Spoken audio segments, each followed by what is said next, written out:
ভয়ানকপুর দিনে শান্ত থাকে সবাই, রাত নামলেই গ্রাম বদলে যায়। হাওয়ায় মন্ত্রের গন্ধ ভাসে, দূরে শেয়ালের ডাক শোনা যায়। পোড়া মন্দিরে আগুনের দাগ, ডাইনি শেষ আচার শুরু করে।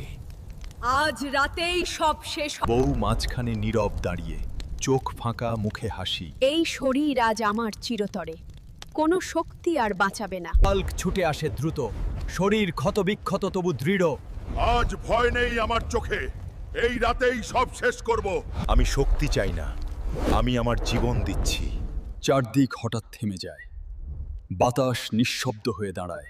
না, এটা নিয়মের বাইরে, এই বলি গ্রহণযোগ্য নয়। সবুজ আলো আগুনের মতো কালো জাদু ভাঙতে শুরু করে। ডাইনি চিৎকারে ছাই হয়, কালো জাদু সম্পূর্ণ ভেঙে যায়, মন্দির আবার নিস্তব্ধ হয়, অভিশাপের অবসান ঘটে। তুমি বেঁচে আছো প্রিয় মানুষ, তুমি আমাকে বাঁচিয়েছো আজ। শক্তি না থাকলেও ভয় নেই, আমি তোর হালকই থাকবো।